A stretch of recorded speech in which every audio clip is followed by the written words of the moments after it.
தோண்டாதீங்க. அடுத்தவங்களுடைய நம்பிக்கையை குறை சொல்றதுக்கு உங்களுக்கு உரிமை இல்லை. நீ நம்பு, நம்பாம போ, அது உன் விருப்பம். ஆனா அடுத்தவனுடைய நம்பிக்கையை குறை சொல்றதுக்கோ, அடுத்தவனுடைய நம்பிக்கையை கிண்டல் அடிக்கிறதுக்கோ, கேலி அடிக்கிறதுக்கோ நமக்கு உரிமை இல்லை.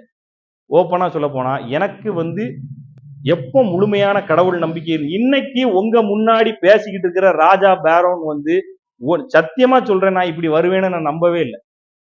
எனக்கு இந்த பவர், நான் பெரிய ஆளா, நான் இதெல்லாம் கத்துக்கிட்டேனா, அதெல்லாம் கத்துக்கிட்டேனா, அப்படியே இப்படியே இன்னைக்கும் நான் கத்துக்கிட்ட எல்லா விஷயங்களும் இறைவனுடைய, நான் நம்புற இறைவனுடைய ஆசியால தான் நடந்துச்சு. அவன் தான் என்னை வழி நடத்துறாங்கிறத நம்புறேன். இன்னைக்கும் அவன் தான் என்னை நடத்திக்கிட்டு இருக்கான். நான் செய்யும் எல்லா செயல்களும் இறைவனுடைய அந்த இது மூலமா தான் நடக்குதுன்னு நான் நம்புறேன். சீரியஸா. ஏன்னா ஒரு நோஞ்சாம் பயலா பிறந்தவன், ஒரு மிடில் கிளாஸ் இல்ல, லோ கிளாஸ்ல பிறந்தவன், எந்த வழியும் அவனுக்கு முன்னேறதுக்கு வழி கிடையாது, தூக்கி விடுறதுக்கு ஆளு கிடையாது. இவன்லாம் வந்துக்குவான, இவன்லாம் எப்படா பாடி பில்டிங் பண்ணுவான், வாய்ப்பே கிடையாது. ஐயோ அந்த பையனை தள்ளி இருக்க வைக்க சொல்லுவான், அந்த மாதிரி இருந்தவன்